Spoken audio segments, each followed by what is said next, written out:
Hoje eu vou falar um pouco sobre uma matéria que trata de um livro que é muito interessante, parece muito importante para a gente compreender o atual cenário geopolítico, né? E como isso vem influenciando aí na política brasileira, né? Principalmente em figuras como Olavo de Carvalho. Bem, o autor se chama, pelo menos como eu posso falar, né? Ben Teitelbaum, né?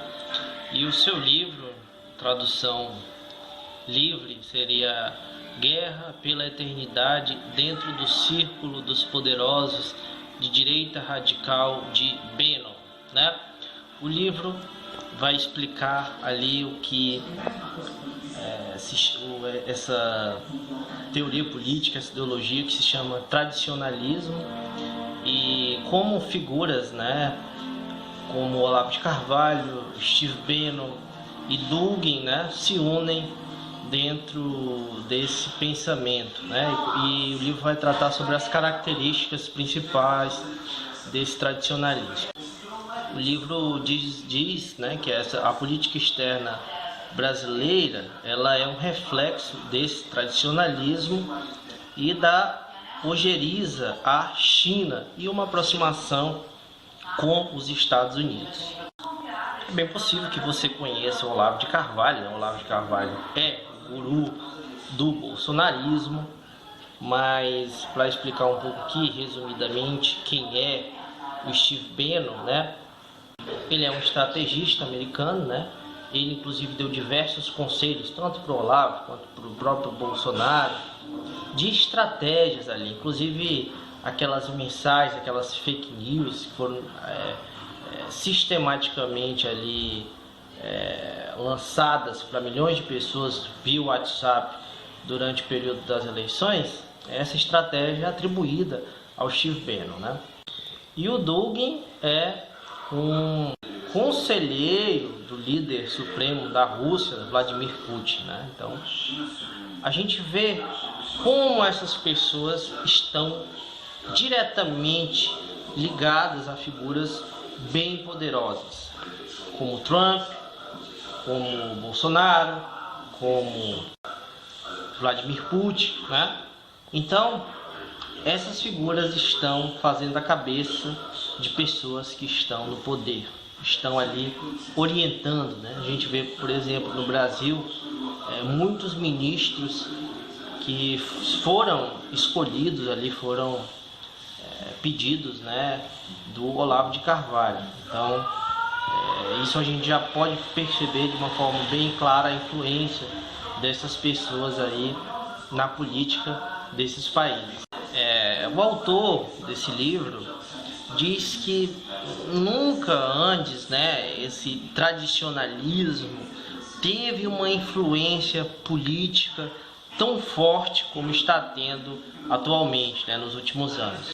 O autor, inclusive, diz que o Olavo de Carvalho é um dos principais tradicionalistas do mundo e que a base desse pensamento tradicionalista é uma aproximação com os Estados Unidos e uma demonização da China. Então, essa a base, essa guerra ideológica entre essa polarização aí, né, no caso da China e dos Estados Unidos, que hoje estão meio que polarizando o cenário global. Então, é uma aproximação com os Estados Unidos, né? Então, a gente está vendo algo meio que parecido com a Guerra Fria, né, como aconteceu há décadas passadas, quando tínhamos ali a disputa no cenário global, né, pela hegemonia entre a antiga União Soviética e os Estados Unidos. Então a gente pode até fazer uma leve comparação com isso.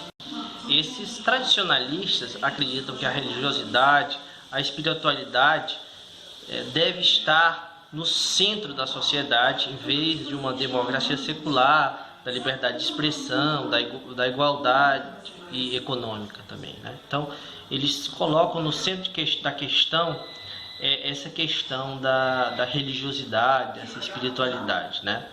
Isto está acima de questões econômicas, de liberdade, né, de expressão, de questões sociais, né, por exemplo.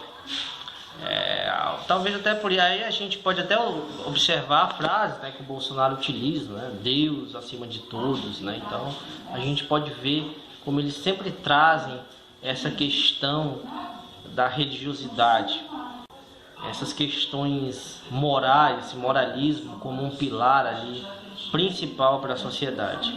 Outra característica que a gente pode observar muito bem, que até remete bem o próprio nome, né, dá até para a gente ter uma noção, que é essa luta contra a modernidade e contra uma busca por igualdade, né?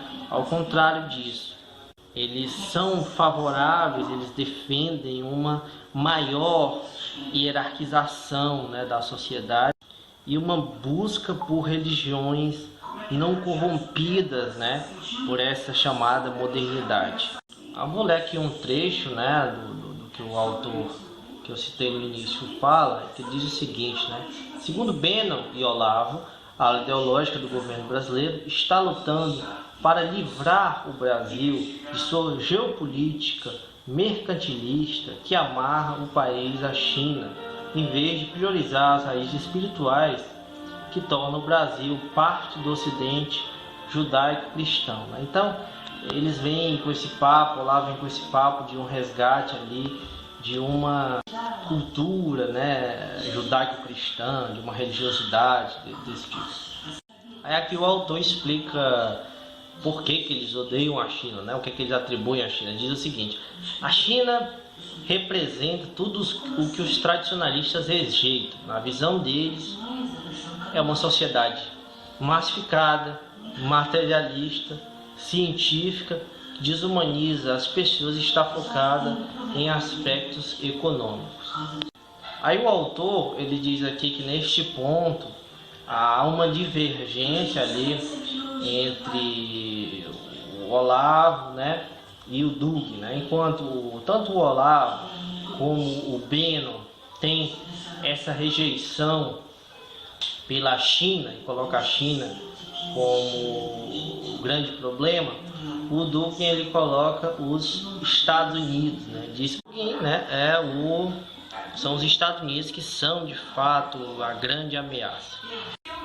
Essas diferenças, né, causaram ali algumas discussões, né, entre o Olavo e o Dugin, e o Bannon e o Dugin também, tentando ali, né, os dois tentando fazer a cabeça do Dugin, né, para colocar a China como o real inimigo e tentar essa aliança aí com os Estados Unidos.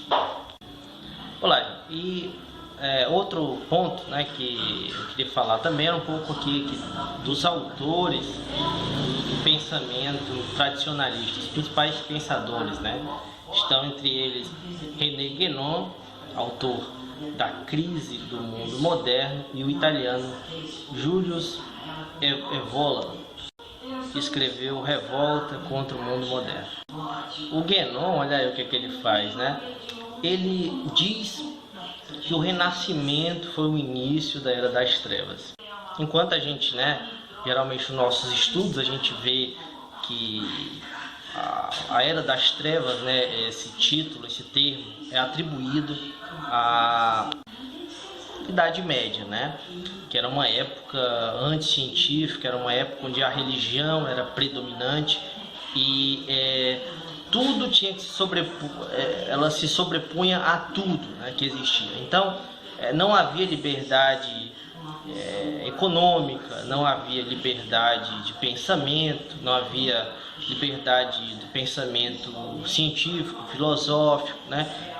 E a gente pode ver como é que pensam esses tradicionalistas. Na verdade, para eles, o bom era nessa época, o bom era nessa Idade Média, nessa Idade das Trevas. E eles chamam de Idade das Trevas, na verdade, o Renascimento, o início da Idade das Trevas, que na verdade foi o período em que o pensamento científico começou a se sobrepor sobre esse pensamento místico e religioso que tinha nessa época, que dominava tudo, né? E como eu disse, o que ele vai dizer é que essa ciência e essa racionalidade ali, que tem uma crescente nesse período do Renascimento, são ilusões e que é preciso que a humanidade volte às verdades absolutas das religiões. É por isso que eu sempre, quando falo do Olavo, eu digo que ele defende um pensamento medieval, né? A gente pode constatar isso aqui nessas falas do René Guénon que o Olavo segue, né? Para vocês terem uma ideia, por exemplo, não há ali entre os tradicionalistas uma religião específica. Eles não dizem, é essa religião, né? Eles falam religiões no plural mesmo. O René Guénon, por exemplo, se converteu ao islamismo. Então parece que eles não têm muito essa questão de qual religião. A questão é que a religião deve se sobrepor ao pensamento científico, né? Aí eles têm preferências por religiões que eles julgam mais puras e que não foram corrompidas pela modernidade. E essas religiões principais, né, são o islamismo e o hinduísmo. Como a gente sabe, o islamismo e o hinduísmo são predominantes, né, no Oriente, né? No Ocidente a gente vê mais o cristianismo. Então, no caso do Olavo de Carvalho, por exemplo, ele vai defender ali o catolicismo, né, os católicos. Mais uma visão bem medievalista do catolicismo, né? O catolicismo é mais desse período medieval e não um período mais moderno e tal.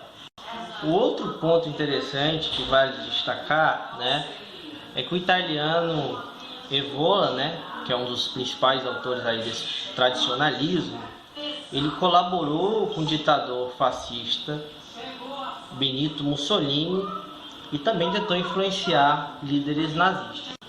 E ele fez isso, né, incorporando o tradicionalismo à questão racial, afirmando que os arianos eram superiores a semitas, africanos e todos os não arianos, e também afirmando ali que a masculinidade estava acima da feminilidade e que o norte estava acima do sul global, né? Então a gente vê que ele foi incorporando alguns aspectos ali que agradavam os nazistas, né? Aspectos que o pensamento nazista defendia.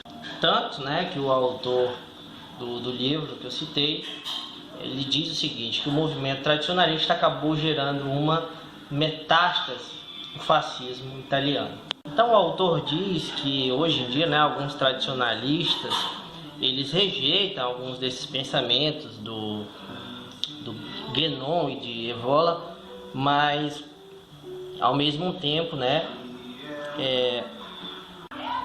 ele diz que existem várias ligações ali entre essa extrema direita e os pensamentos ali de Evola, principalmente.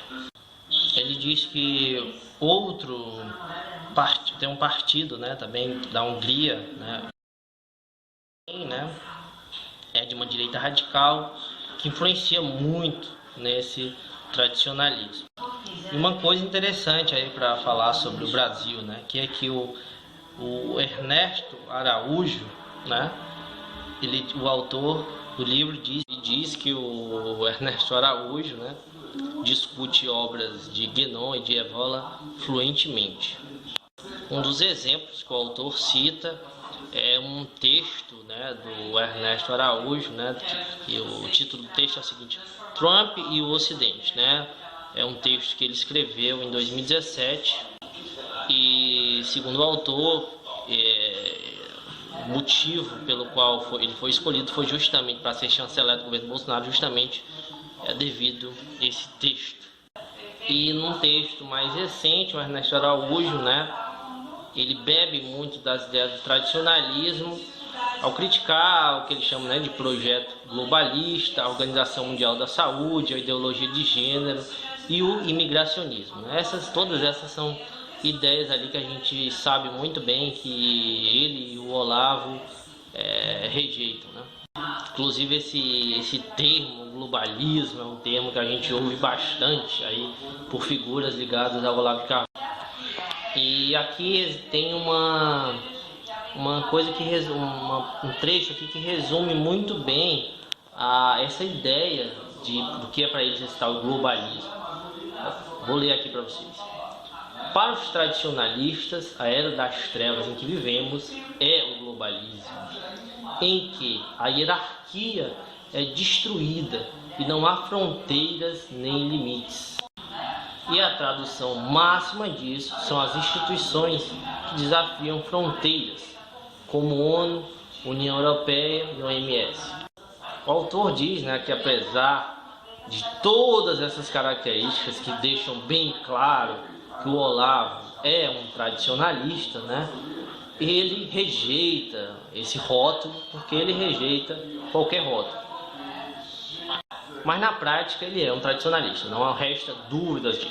Inclusive ele leu todas as obras, né, mergulhou profundamente ali na filosofia tradicionalista, leu todas as obras do René Guénon. Inclusive eu mesmo, isso é o que diz o autor aqui, né, mas eu mesmo que já vi, né, tive que pesquisar mesmo, tive que durante esses últimos anos ver vários vídeos do Olavo de Carvalho, aulas, né, entre aspas, dele ali, via que ele citava bastante esse René Guénon, bastante mesmo, ele cita muitas vezes, deixa bem claro que ele é bem influente e que esse autor influencia muito no seu pensamento, ele tem muito respeito por esse autor, é um dos autores que ele mais fala. Então é evidente que o Olavo é um tradicionalista. Um fato aqui bem interessante que o autor vai falar sobre o Olavo, o passado de Olavo, é que nos anos de 1980, Olavo fez parte de uma tariga, uma comunidade sufista, uma corrente mística do islamismo. Apesar do Olavo aí pregar tanto a questão cristã, né, o seu passado mostra que ele tem aí influências para o lado dessa mística do islamismo, né? Talvez ele esconda isso, porque ele sabe que no Brasil, né, a maior parte das pessoas são cristãs, não faria muito sentido ele pregar o islamismo, mas pode ser que ele até esteja mais atrelado ao islamismo, né? E essa comunidade, né, ficava nos Estados Unidos e o líder era o suíço Fridtjof Schumann, né, que era herdeiro intelectual de Guénon. E na entrevista, né, que o autor fez com o Olavo de Carvalho, o Olavo disse que René Guénon é um dos críticos mais eficientes da modernidade ocidental. Então, ele deixou bem claro também aí a sua admiração para o René Guénon. E o Olavo disse o seguinte na entrevista para o autor, né? Seria bom que o Brasil se aliasse aos Estados Unidos, mas isso não vai acontecer, porque todos os militares são a favor da China, né? A gente vê que o Olavo ele critica muito esses militares e ele tem na cabeça deles que os militares brasileiros estão ligados à China. Eu acho que isso é uma loucura do Olavo. Mas vamos continuar aqui. Eles amam a China e odeiam os Estados Unidos. Claramente isso é uma mentira.